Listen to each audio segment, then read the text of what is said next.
Is the dollar getting a little stretched on the downside? I think so. I thought that last month, and it continued to go to the downside. But you know what? Yeah, maybe pendulum can keep swinging. Maybe this time it'll be the time. I think the key thing about that WIRP chart is actually if you look further out to December 2018, you have one hike fully priced into the market. And the dots say what, 4? The dots say 4 between now and then. So the market has been doubting the Fed throughout the last year and a half of this tightening cycle, and it is really doubting the Fed at the moment. So I do think when you couple it with the positioning chart, and that positioning chart actually looks a lot like the Canadian dollar spec positioning did last week. Well, it doesn't look like that not anymore. So these are often very good contrarian indicators, and I think when you couple the positioning dynamic with the rate dynamic, with the fact that the Fed is, I think, in a decent enough place. They probably weren't, the consensus is that they weren't going to hike again until December anyway, and that gives us 5 more months of data to potentially recover. Now, that is, of course, a big if after the Friday data you mentioned. But I think those 3 things do suggest the dollar is a bit overdone on the downside. But the pendulum could swing a little bit more. What is it going to take to sort of turn that around? Is it actually something coming out of the United States in terms of the data, or is it, say, Mario Draghi on Thursday being a little bit more dovish than maybe the market anticipates? There's a lot being made of the fact that he's going to Jackson Hole and that effectively he's running out of bonds to buy, particularly German and Finnish bonds.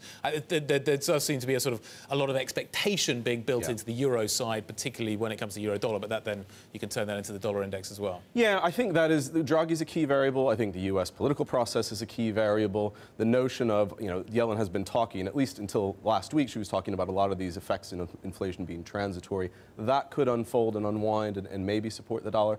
I think for the near term, the DXY is going to be driven by Draghi. Because as you say, there is this approaching sense that the ECB has limitations on what it can do.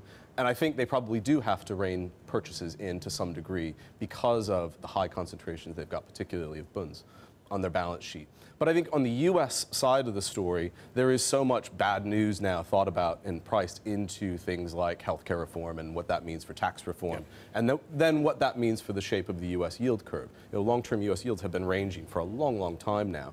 And I think they haven't been able to break out, and inflation expectations have not been able to rise, in large part due to the politics the last few months. And so if you do get a shift there, that could provide another positive boost. There is this idea, though, that's floating around that Yellen will be quite comfortable in some ways not delivering quite so aggressively on the rate hiking side of the equation. Maybe I don't raise quite as much here, but what I do is use the balance sheet roll-off to control the back end of the curve. So I get this kind of flattening out, i.e.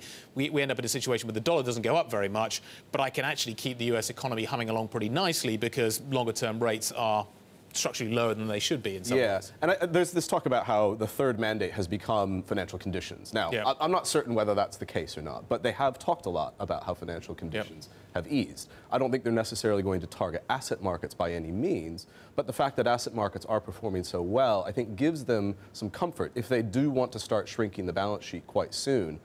Even doing so in gradualist fashion, they should feel very comfortable. I think the Fed is actually, as I noted before, in a decent place. The data don't look great right now, and they don't necessarily support further rate hikes, at least in the next few months. But financial conditions being so easy, I think, do allow for them to let the balance sheet roll off very gradually.